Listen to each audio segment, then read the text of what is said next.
We'll move to our panel this morning, featuring three experts who will engage in an open conversation regarding water conservation, multi-level conservation and collaboration efforts, and roads to successful conservation and barriers that may be facing water conservation districts.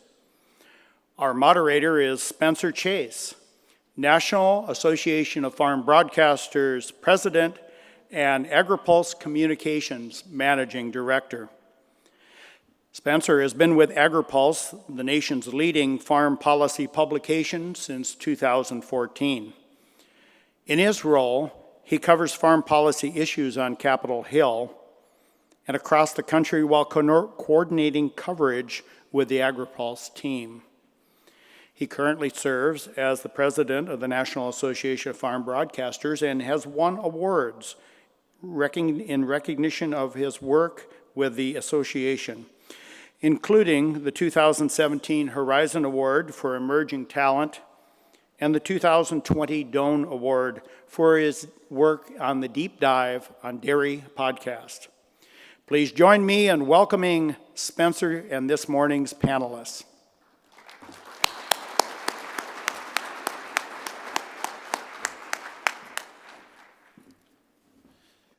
Well, thank you, Ian, and thank you to all of you for the invitation to join you. It's quite an honor. As I said last night at the auction, on behalf of NAFB's nearly 800 members, nearly 180 farm broadcasters broadcasting across about 1,800 radio stations across the country, we just thank you, and we're so appreciative to be a part of this event. And again, welcome to all of you. If it's your first time in Orlando, you may have heard there's some kind of tourist trap down the road here. Would encourage you to stop by. I've heard good things. I'm going to invite the panelists to come forward here. But it's interesting, as we were talking in the back kind of before we came up front, just the multitude of different issues facing just the concept of water conservation, not only here in Florida, but across the country. And we've got a good panel, I think, to bring a diversity of perspectives, again, locally as well as across the country, looking at those water conservation issues. We talk so much about soil health, but let's talk about water health today as well. And so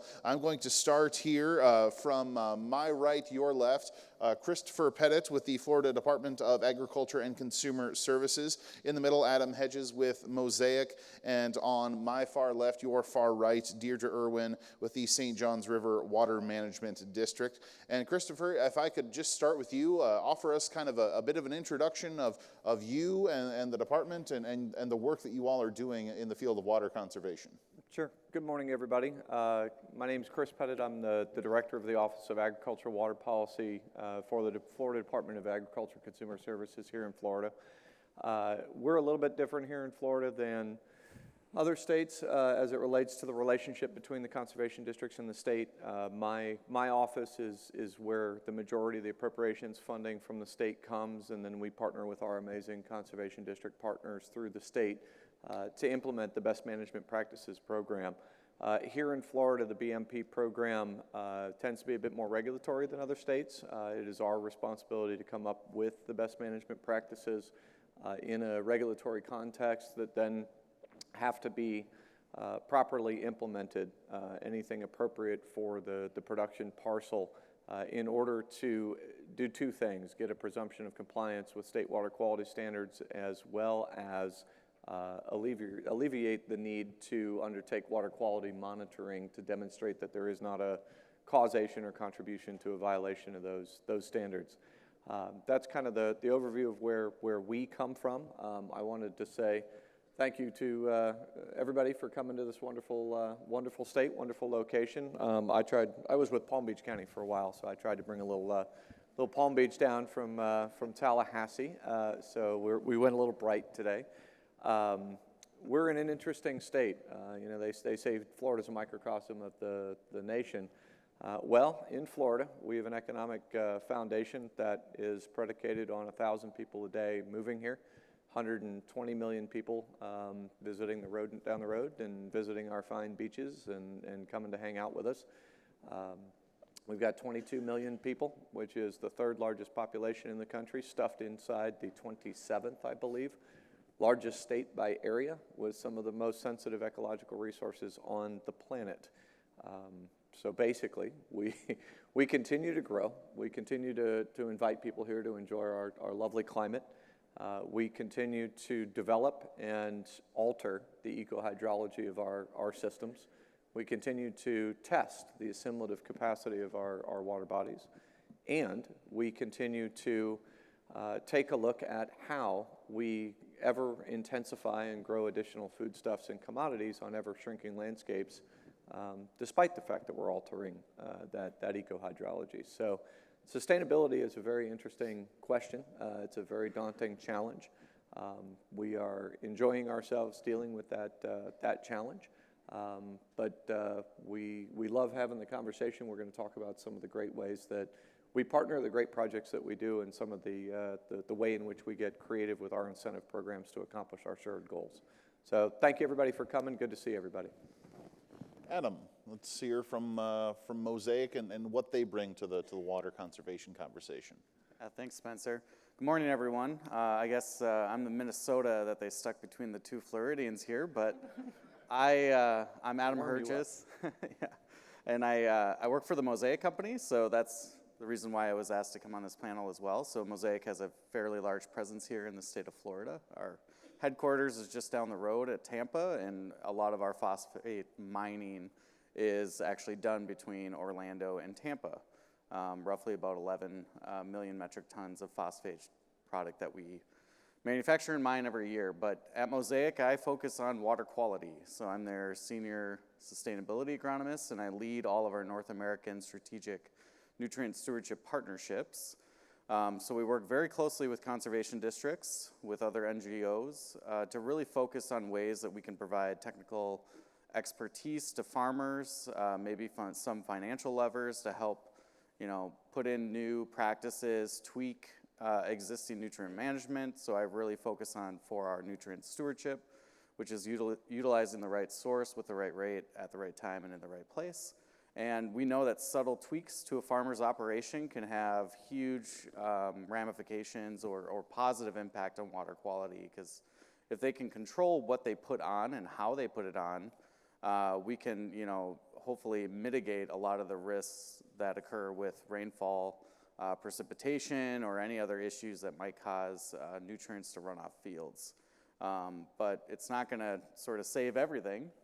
So farmers are going to have to put in conservation practices. We are going to have to look at, other conservation corridors between different managed lands and natural resources to sort of mitigate as much nutrients accumulating in one area that cause some of the water quality problems that we see. So that was a mouthful, but thanks, Spencer. Yeah, very good. Deirdre, your thoughts on your role in the conservation. Sure, and thank you for inviting me. I'm very excited to be here. I've had a long relationship with Soil and Water in Florida. So I work for the St. Johns River Water Management District. It's one of 5 water management districts in Florida, which were set up in the 1970s on a hydrologic boundary basin. So that's made our work very interesting. We're responsible for water quality, water quantity, natural systems protection. And the district I work for is all or part of 18 counties from just north of here all the way to the Georgia state line and west to Gainesville, Ocala are the cities on our western boundary. So we have a whole host of issues that we're dealing with in a regulatory capacity, with our research programs, water quality monitoring, and basically you can tie it all to 2 issues: water quality, water quantity. So we work as a regulatory agency. Any entity looking to take water from the aquifer or even surface water needs to come to us for permits. So we have a very close relationship with agriculture, utilities, industry, just about all the large water users. So historically in Florida, that was, a very structured relationship. We've gotten to a point now where our natural systems are becoming impaired. Our springs, Florida is the largest concentration of springs in the world, coming from our Floridan aquifer. We have water quality and quantity issues in those springs, as well as our coastal lagoon areas. So my job is primarily in the water conservation end of that. So I work closely with the regulatory folks. Everyone getting a permit in Florida to withdraw water has to have a water conservation plan.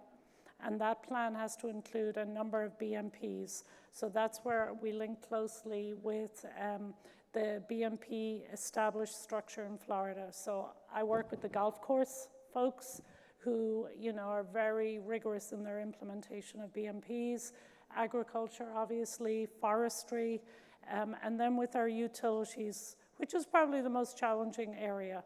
The established industries like ag, golf course, and the like are used to implementing conservation practices. But when you live in a state like Florida, where you get 52 inches of rainfall, you have lakes, rivers, springs, and folks are moving here from the Southwest or California, it's really hard to message water conservation because it looks like there's water everywhere. So we have significant challenges in our district in both of those areas. Well, and I thought it was interesting you used the phrase water quality and water quantity.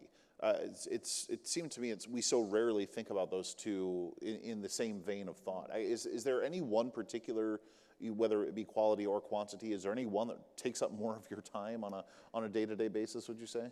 With me, it's always water quantity, being in water conservation, but where those two concerns or issues come together is with irrigation. In Florida, we use a lot of reclaimed water, beneficial use of treated wastewater. So we have probably, I believe, the largest reclaimed water program in the country.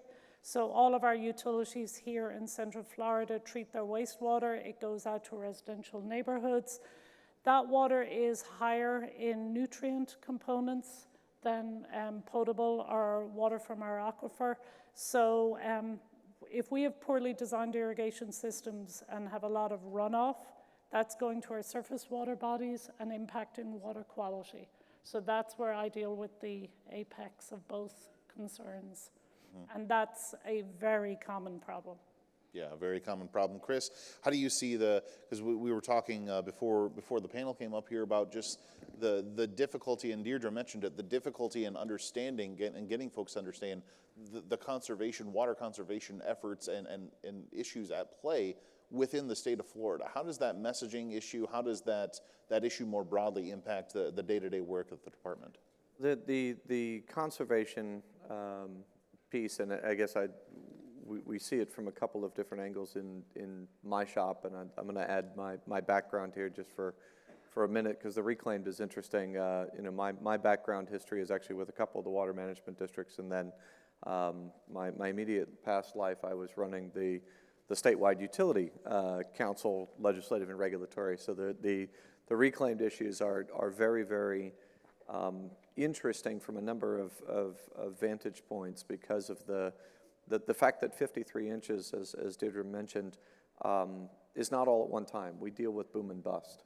So you see spikes during the wet season, and then we have significant drought periods. And that becomes a very interesting component because we do have what we refer to in regulatory land as minimum flows and levels for these water bodies, which is what you need to have to avoid significant harm to the ecological resources. So the maintenance of those water levels is extremely important. Now, for my program, it's interesting because we really are that focal point between water quality and water quantity.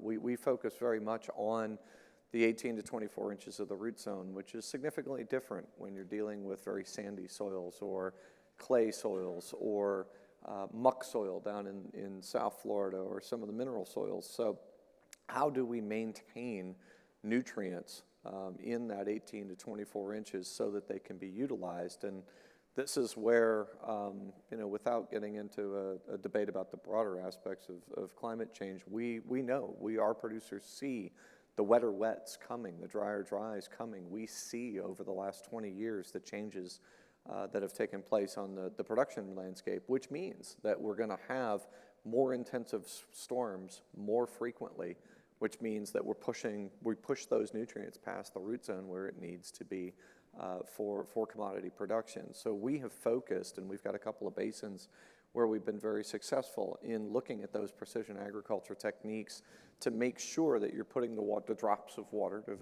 to utilize the 4R context, where they need to be so that the plants that are thirsty keep their feet wet, but we're not overwatering, we're not pushing the nutrients that are also being put down past the root zone.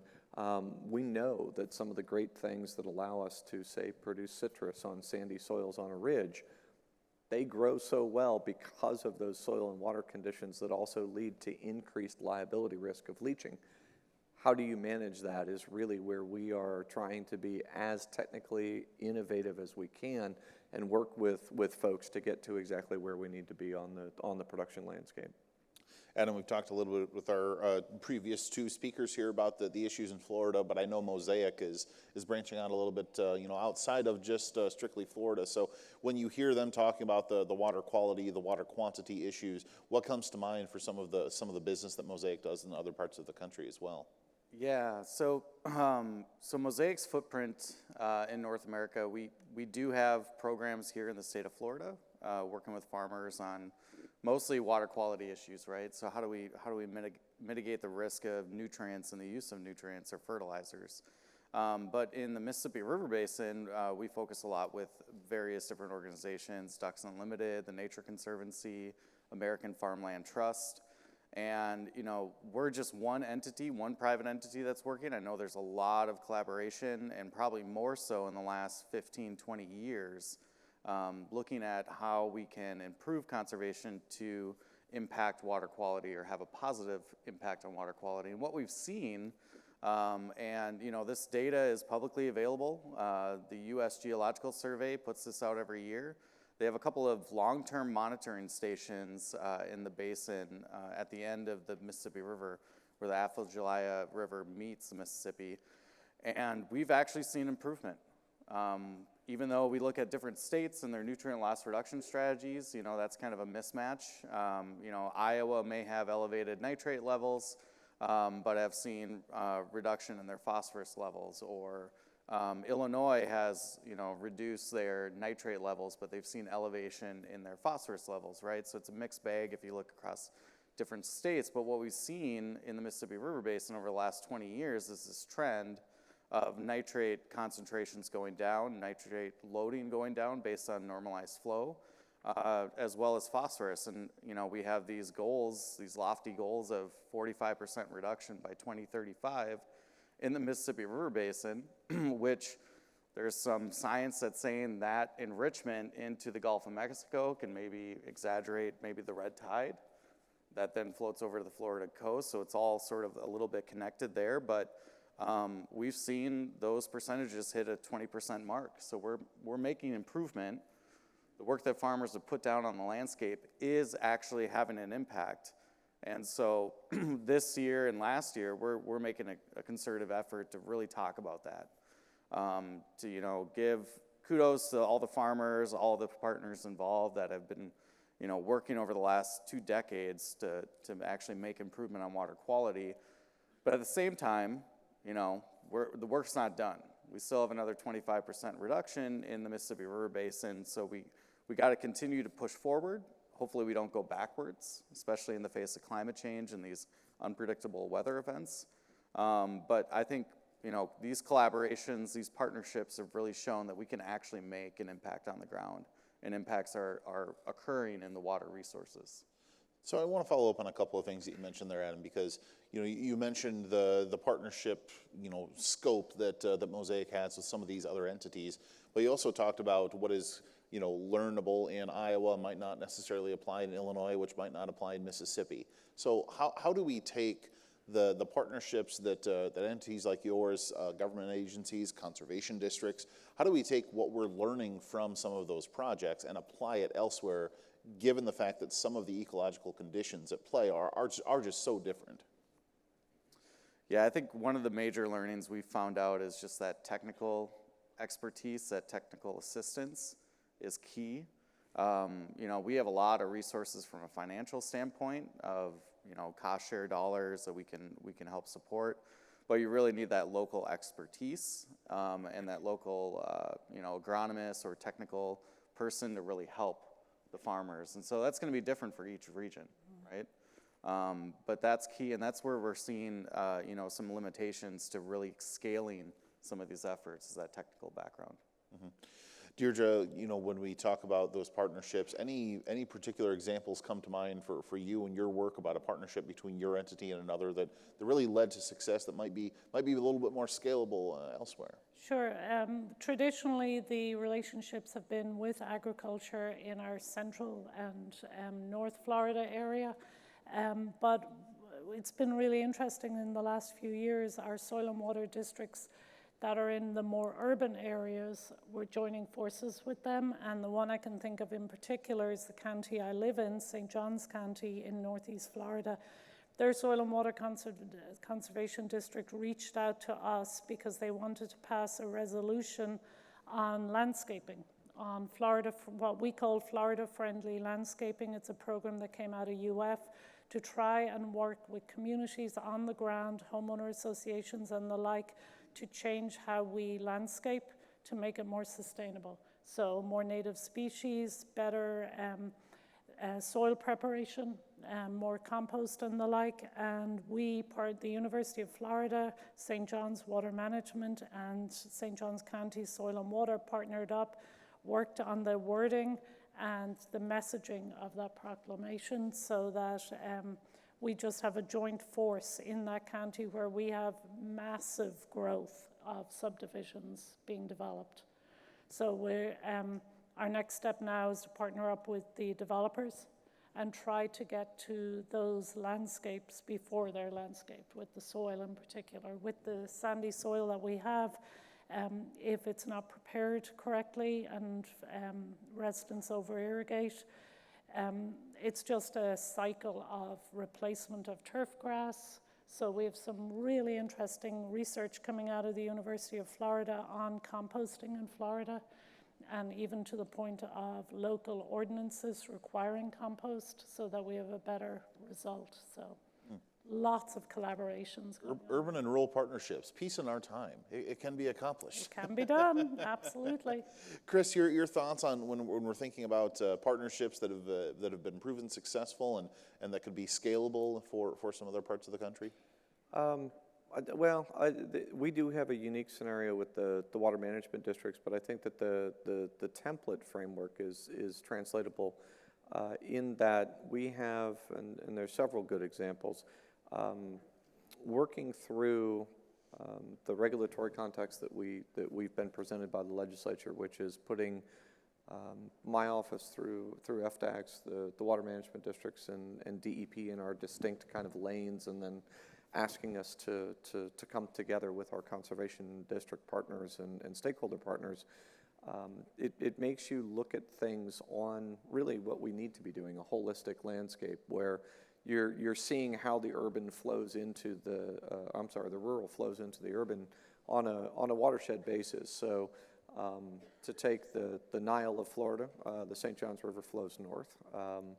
We have what we call the Tri-County Agricultural Area, and we actively seek with our partners applications for tile drains, for innovative conservation projects, for filter strips, for a variety of different things that we come together as agencies and determine how we best benefit the holistic basin-wide plan that's in place through each of our programs. So it's a great opportunity for collaboration, and it's been very widely received. And again, we've seen through the monitoring data, we've seen progress in what we're doing. We have in the Springs Basins another great opportunity under one of my favorite sayings, let no crisis go unmanipulated.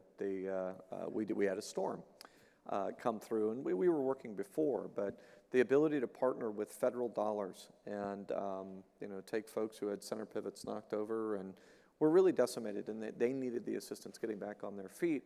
We took the opportunity to say, okay, let's look at what we're doing on a basin-wide basis. What are the needs in this basin? What do we need you to be doing? We need you to go to the Cadillac center pivots. We need to integrate the GPS. We need to integrate all the cool bells and whistles that we're doing in terms of technology these days. You know, we need to switch you from diesel to electric, which is a substantial, as we know, rural development need through many areas of our country. We took federal dollars. We married them to the Northwest Florida Water Management District dollars. My program put in a number of different dollars, and we have seen not only the viability and production be maintained, but also the ability to then look at how are we achieving the water quality goals for the basin. I promised him I was going to call him out just to embarrass him, but our state conservationist, Juan Hernandez, is here. The NRCS programs in this state are extremely well run, extremely well put together.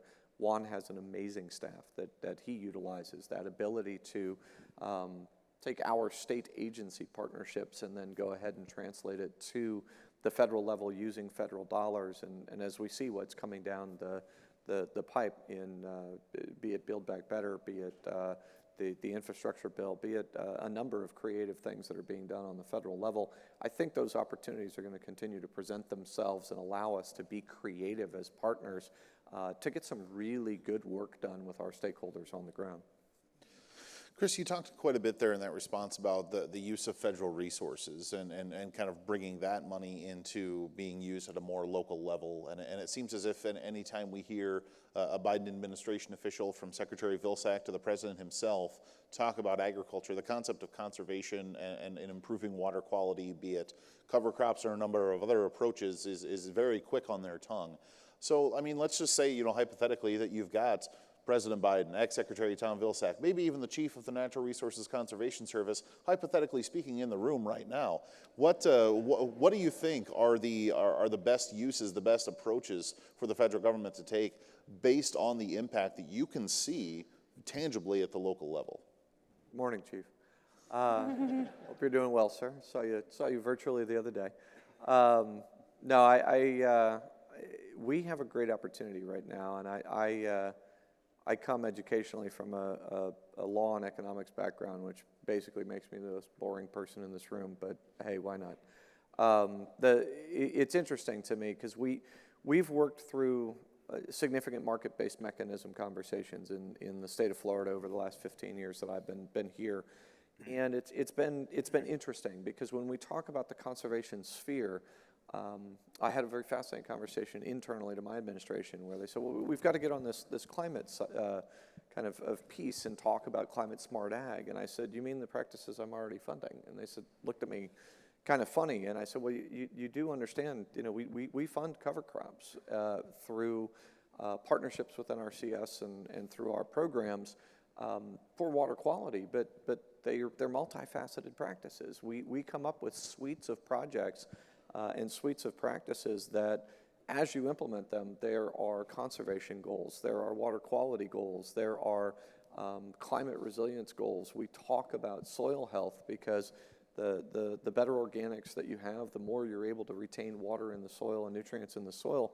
Not only are you going to have those carbon sequestration benefits and whatnot, but you're also going to reduce the risk of leaching through those substrates. So, we look at this and we look at this opportunity to talk about climate smart agriculture, to talk about existing programs, to talk about shifting maybe the narrative, but really continuing to look at those suites of packages, the ability to talk about the multifaceted benefits, the ability to quantify the environmental services across platforms that you're able to provide through not only practices that we've been utilizing, some of what is old is new again, the cover crop concept, some of the other really interesting pieces out there. We feel as though the money being made available, we're in a very prime position to be able to find very creative ways to get it to folks. I will tell you, as somebody coming from the economics background, my greater concern is making sure that our cost share administrative frameworks are such that we can get to the producers that are best able to help us. Here in Florida, I will tell you that I have a need to do a cost share kind of shift to make sure that, particularly for smaller and medium growers, they're not taking the risk up front and then getting reimbursed. We need to have a conversation about how to better position our programs to ensure folks can come and partner with us to get things on the ground, and that particularly small and medium growers aren't being left out of that conversation because it's too much of a risk, a stretch on their finances to join us in locking elbows and moving forward. Adam, your thoughts on the potential for federal investment and where that might best be targeted? Yeah, well, to touch on what Chris mentioned, a really targeted approach. We know, one size fits all conservation is not going to work. We can't put cover crops everywhere, but I think if we target specific areas in a field, specific geographies, we can have much greater impact on whatever sort of environmental performance indicator you're looking at. But to also touch on what Chris mentioned, climate smart ag, right? We got these new buzzwords all the time, but the practices are all the same. And we have carbon markets that are coming up, and carbon is the new sort of revenue source. But we know all those practices that sort of enhance the soil, maybe increase carbon sequestration, also have great impact on water quality. They also can reduce N2O emissions that impact climate. And so it's interesting that we're throwing all these buzzwords around when really we're essentially saying the same thing. So I spend a lot of my time sort of re-educating folks, what these practices are, and these new buzzwords around that are coming out are all the same. And so, it's the same practices that we've always known, but we know that we have to get to scale, we have to be targeted. So, as you look at this federal dollars that are coming out, one of the things that I thought was pretty amazing coming out of the Farm Bill, and this was maybe 2 Farm Bills ago, was the Regional Conservation Partnership Program, where you can really take those federal funds and target for a specific local need, a local environmental issue that you need to address. And the farmers in that area know exactly what they need, to implement those projects. So, I think as we look to new funding resources, we need to have that targeted approach. Deirdre, your thoughts on the federal approach, kind of from the lens of a local water authority? I think here in Central Florida, the timing is actually really important, and timing is very good because our water constraints, especially here in Orlando, Central Florida, Greater Orlando, Central Florida, have forced us all to come together. We have a Central Florida Water Initiative, which is a collaboration of stakeholders between ag, industrial, commercial, the golf industry and utilities, and then the regulatory agencies. We've been working closely for 10 years now to develop these water supply plans. So we've got a close working relationship. We're exploring solutions and projects. So for me, it's a timing issue. Had we received funding, federal funding 10, 20 years ago, there might have been a little bit of chaos and people not working together. But I would say we've spent so much time exploring solutions and piloting approaches and projects. The timing is really important, that we could really maximize our impact with federal funding. So you say the timing is important, and it's a good level of timing. What can you tell me then about some of the shovel-ready ideas, so to speak, that are kind of in play, kind of bouncing around your head right now? And again, most of my work is with more the urban, suburban areas and utility work. For instance, here in Central Florida, we've pretty much maxed out withdrawal of new water from our Floridan aquifer. It's constrained, we're seeing surface water impacts. So when our utilities come in, if they need to increase their allocation because of growth, which is significant in Central Florida, they have to explore alternative sources. So that's reclaimed water.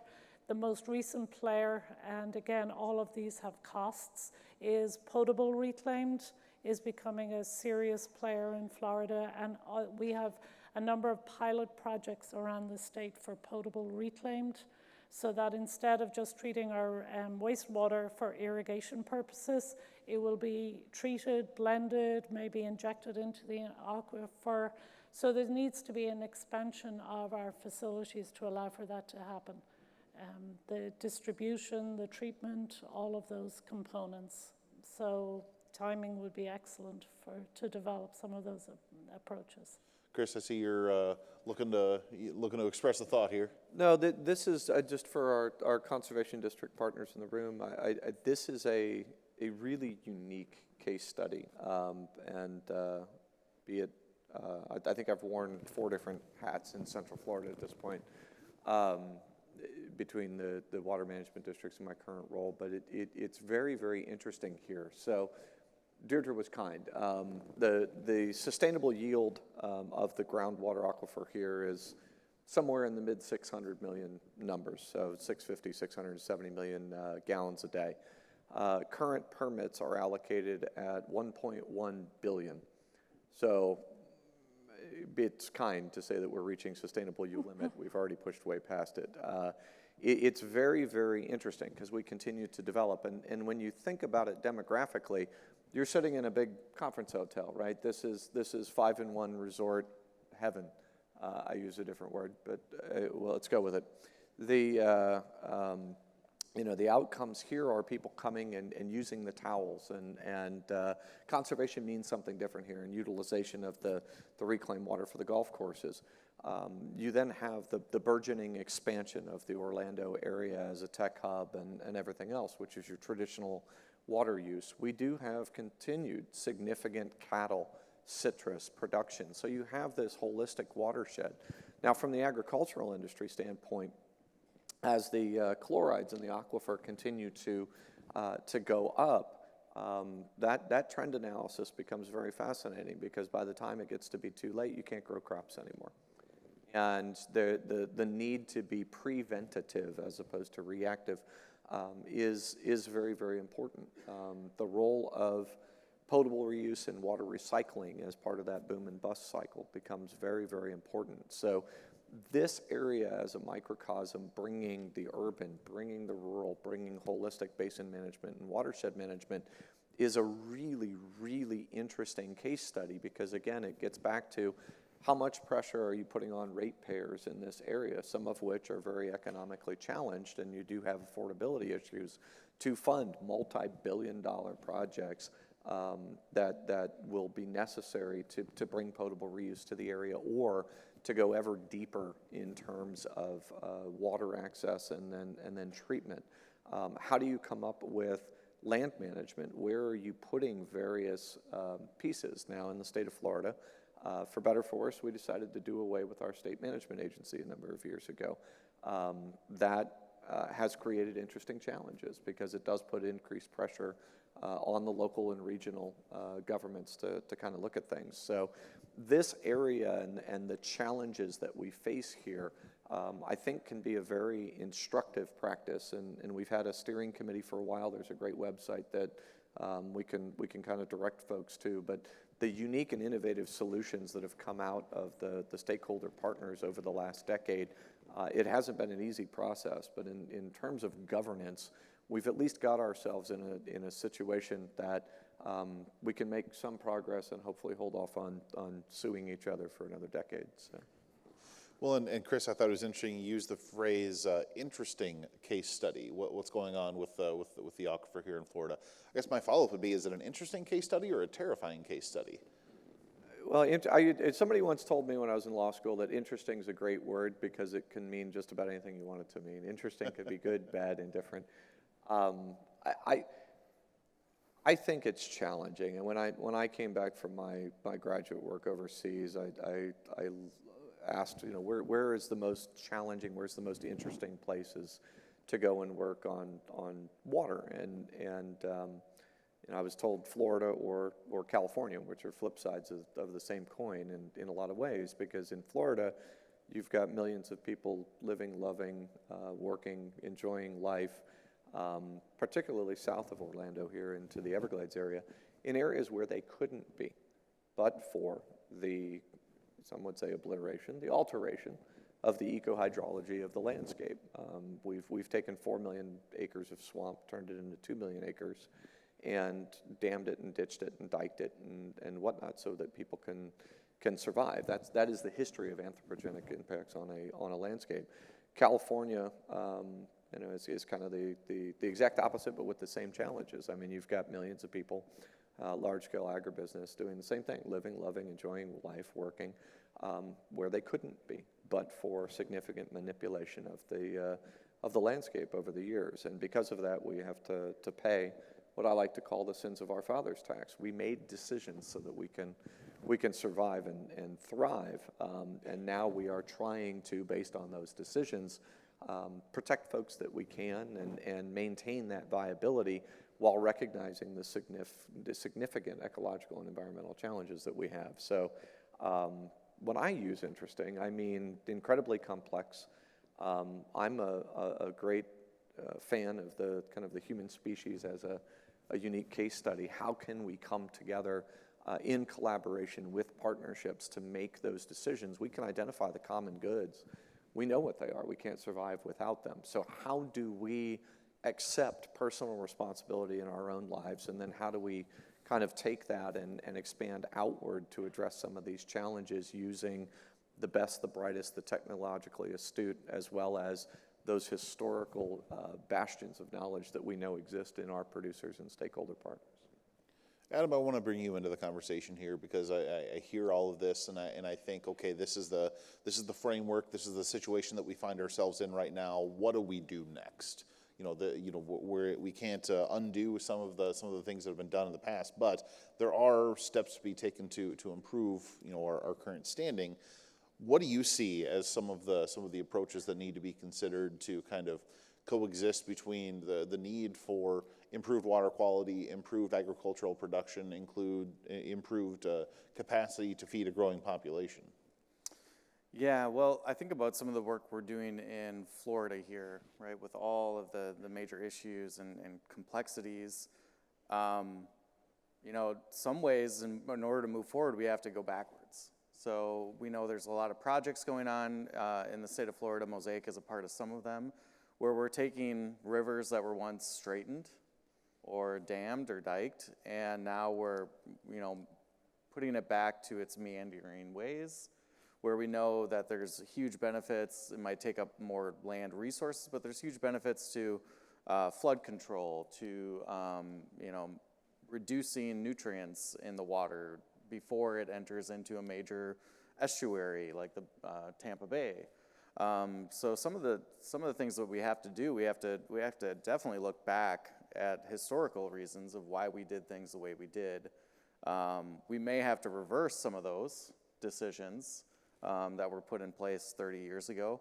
But I think moving forward, we have a lot of technology. We have a lot of ways that we can quantify and really try to understand the natural world and our position in it, and find unique ways to move forward from there. And I really feel like a targeted approach is, that's the area I work in. When you look at phosphorus loss in a farm field, phosphorus is not moving across that field all equally and uniformly.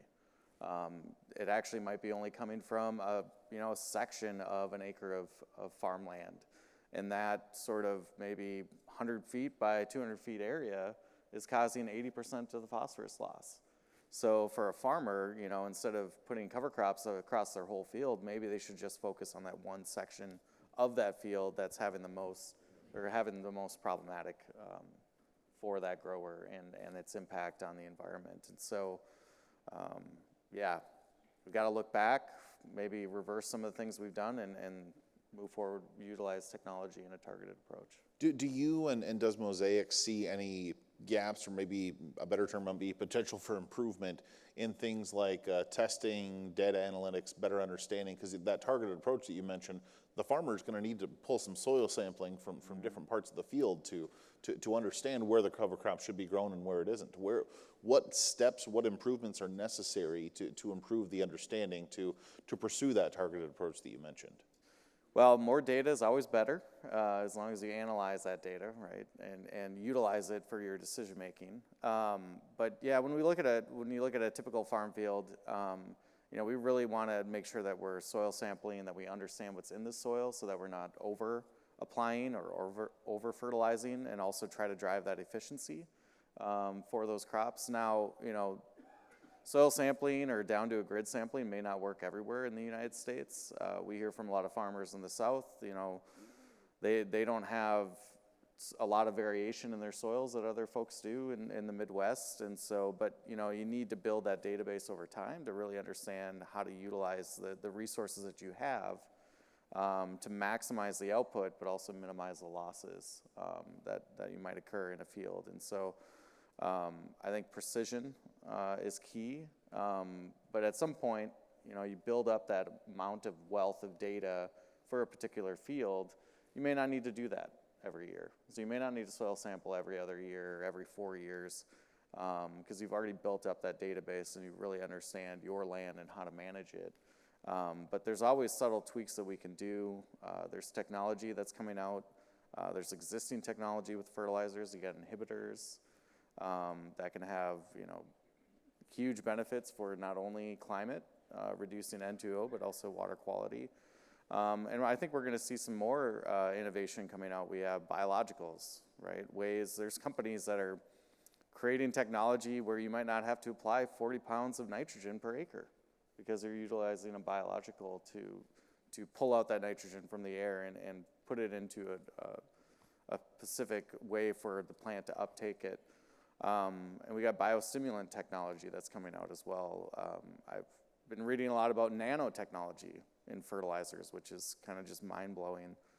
But I think there's going to be really good opportunities, but precision's going to be key. Deirdre, your thoughts on the improved understanding, perhaps the innovations at play that would be helpful to you and your colleagues? You mentioned quantification. I think in the world of water conservation, historically it's been this fluffy thing we all should be doing. And it's, maybe putting a brick in your toilet, or maybe it's just these really simple practices. We never really knew how to quantify conservation until very recently. So there's a whole bunch of new tools out there that measure everything in how we use water, what practices are most effective. So right now in this Central Florida area, where several of the utilities and the university are looking at how water is being used, who's with AMI metering, who's using it when, and for instance, a utility just northwest of here automatically sends postcards to homeowners when they over-apply water without, other than bringing them to the post office, any human touching that. So they're able to measure when and where water was used, look at the signature of water use, know that they're watering on the wrong day. We have irrigation restrictions here in Florida. Send them a postcard, and then offer them an inspection of their system and a rebate to improve that system and add smart controllers and technology. So, very interesting projects going on and forward thinking. Well, and this actually kind of crossed my desk here within the last week. I was on the road. Got a postcard? No. I did not get a postcard. Okay. I got a text message because my landlord texted me, and I happened to be out of town at a conference, and said, I'm getting a continuous water usage from the District of Columbia. Do you maybe have a toilet running? Yep. By God, I did. And so thankfully my landlord was able to go in and fix that. But I know you said the analytics tools are still fairly new. Some of the approaches are still new. What do we know in terms of impacts based on the time frame of which we've been working with these tools? So here in Central Florida, we have a tool from the university called H2O Save. Almost all of the large utilities here in Central Florida are now using H2O Save. So it's a geospatial database where they see their entire service area. It's color-coded based on water use. Then you can click on a single home and see every interaction by the staff of that utility with that homeowner and the associated water use. So we know that sending them the postcard because they overused water brought their water use down. Adding a smart controller brought it down further. So that kind of quantification, it wasn't possible 10 years ago. And now it's a realistic component. So we've got several, I run we call it a support group for water conservation coordinators because the work is really hard. And you're not always the most popular person in your utility because you're impacting revenue. So we have all of these projects going on in Central Florida. We're comparing approaches. We get together quarterly, and we're sharing that information. And then the other side of it is water conservation is essentially a social science of behavior change. And that's really hard. Most of us are not social scientists. We don't know how to correctly message behavior change. So we have partnered with a social science researcher at the University of Florida who does annual surveys of thousands of people about their water use for irrigation. And using her data and her information, we now know that residents in Florida do not trust government, they don't trust science, and they're more likely to take a lead on behavior change from their peers than they are from me coming out and speaking to them about, adjusting their irrigation control. So between the technology, the social science information, we can better message, quantify, and change behavior ultimately. So I'm very optimistic that all of where we are today actually has a lot of the solutions we need in Central Florida. Chris, I saw you kind of perking up as she was speaking there. Did you also receive one of these postcards? Always. No. No, I think, and actually it was, Deirdre just had a great segue into the kind of the point I wanted to make, because you take that to return it to the agricultural side. We see many of the things that Adam mentioned. You see some amazing technological advances in a number of different areas right now, and I'm a big fan of futurism and watch the television, get the scientist magazines and whatnot. And it's fascinating to see what's coming out. And then I talk to my research and technical folks, and you talk about applicability. And it is social sciences. It is, you're trying to affect culture change.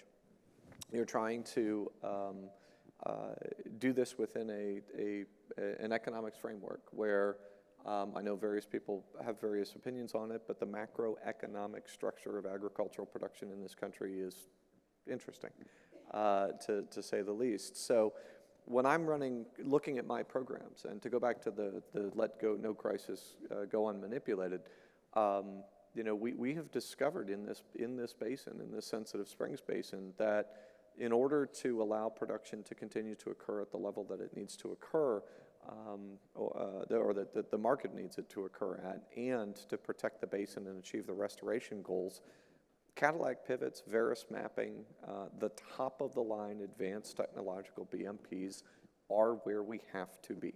And that becomes very, very difficult within it's easy to say that regulatorily, right? And then you go and you speak to smaller growers or folks that are leasing and chasing profits 2 out of every 5 years based on factors we can't control, that larger macroeconomic reality that is the agricultural market. Nationally and internationally, and it becomes a very interesting piece, because government gets, as much as we don't trust government gets very active on the research side. Private industry does a lot as well, but there's questions about how do we structure these mechanisms and where do we use government money, which is taxpayer money. What is the responsibility of a producer? What is the responsibility of an industry? What is the responsibility of the taxpayers, aka the government, based on those common goals that we set in order to get at these markets? And when you set up incentive frameworks, when you're trying to drive change, I look at it, being a law school guy, I look at it as a bell curve. When you're looking at the first little bit, that's your early adopters, that's your voluntary programs. And then you make decisions based on science, based on what we know, based on holistic assessment within a basin, to say, hey, we need to get someplace. If we've demonstrated that it works, at what point do you get to the big part of the bell curve? And that's where you really get to the social science piece, where you have to target limited government resources, because nobody wants to be taxed. Nobody likes paying too much to the government. But everybody is happy to say, well, we need those government programs to incentivize us to get to where we need to be, which is a little bit contradictory at times. How do we structure these programs to accept, okay, this is where we need to get culturally, this is where the science says we need to go, this is what the economics look like, and then knowing that we're going to have that striation between folks that really tend to be your early innovators, the folks that can afford to take on some of these projects and demonstrate, versus folks that individually the impacts may be smaller, but cumulatively those impacts can have significant resulting outcomes within a basin. I've got springs basins where we have 90% of the large irrigated intensive agriculture enrolled, but that only makes up about 45 to 50% of a basin, which means we need to be able to work with and get at those 10, 15, 25 acre parcels that the drip might not be as big coming off those landscapes, but in aggregate, those cumulative impacts can be significant. How do you structure those market-based mechanisms and regulatory mechanisms, frankly, to be able to achieve those common goals while protecting the viability of folks on the landscape? And I would argue that we need a very vociferous program to get folks to adopt the up-and-coming technologies, to help to demonstrate that they work, to help to drive the change. And then at the end of the day, you also need those very strong environmental services type frameworks that recognize that, within certain frameworks, we need to come up with ways to identify, okay, here's the common goal. Here's where production is ongoing. If we're 1.5 miles up gradient of a spring vent on a conduit, there's probably a need to do a little bit of a less intensive approach. And we need to recognize the value of that environmental service being provided in lieu of what something else might work. And it becomes very complex. I think that the science and the intellectual and the desire is there. It does descend into or ascend, depending on how you look at it, into the social sciences, where we have to keep talking, we have to over communicate, we have to outreach, we have to do education to get to where we need to be. So folks, we're kind of coming to the end of our discussion here, but before we go, I do want to, we scanned the room. We've got conservation district employees, we've got college students, we've got government officials in here from across the country in varying different capacities in their personal and professional work. But I wonder if we could have, I'd like each of you to answer this as you wrap up here, one thing that you would like them to take home and do and implement, and personally you'd like them to talk to, what have you. One thing you'd like them to take home from this panel and do that you think has a tangible impact on water quality, water quantity, and water conservation. And Chris, we'll start with you and kind of work our way this way. Spend all your tourism tax dollars in the Orlando area in Florida. Thank you. Not what you wanted. No, I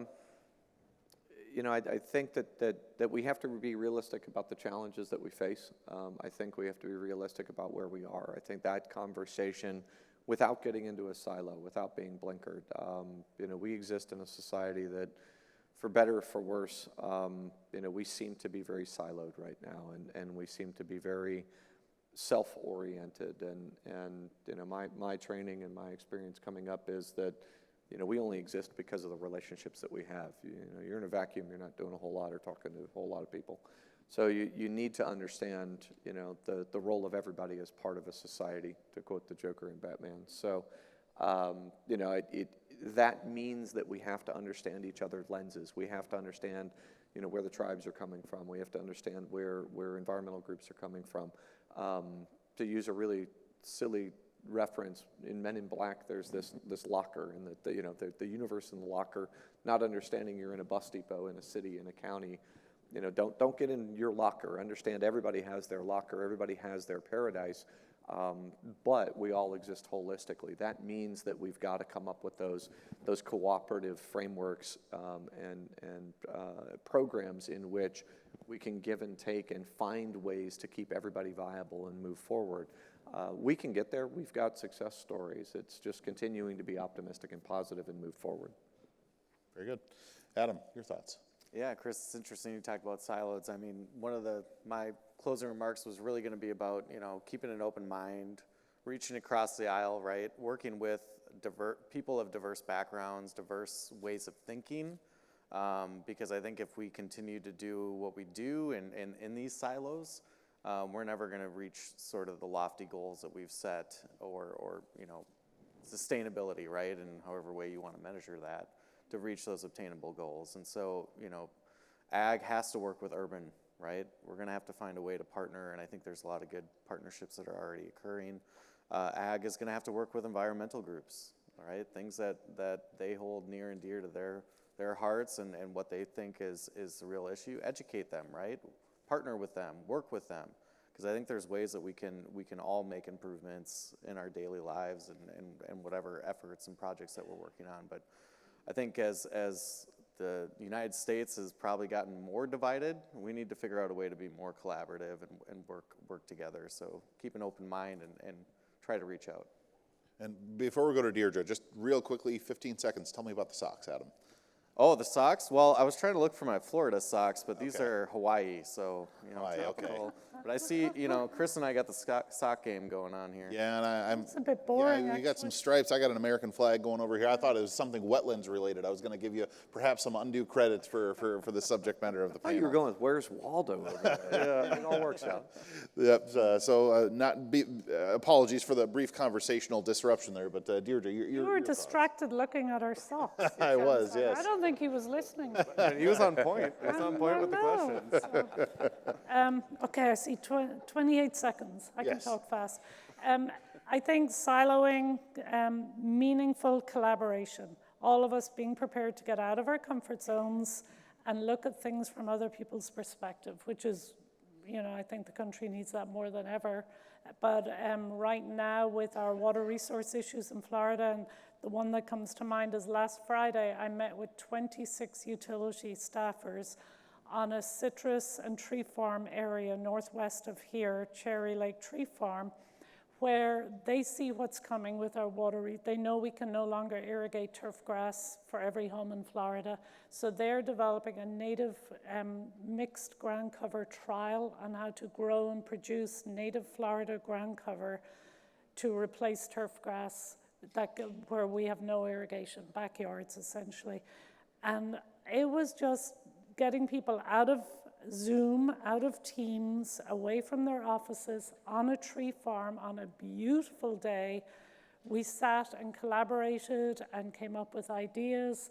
They're going to now pilot test some of this mixed ground cover to try and get it, because again, social science comes in, getting people to accept this change in behavior. So I would say meaningful collaboration, and Soil and Water is perfectly poised to be the player on the ground as a trusted communicator in a local area versus water management or state government coming down and telling you what they think you should do. So we certainly value those local relationships. Well, folks, we've had a lot of ground covered. We've had a lot of ideas exchanged, and now we've been given some action items to take with us as we head home. Please join me in thanking our panelists.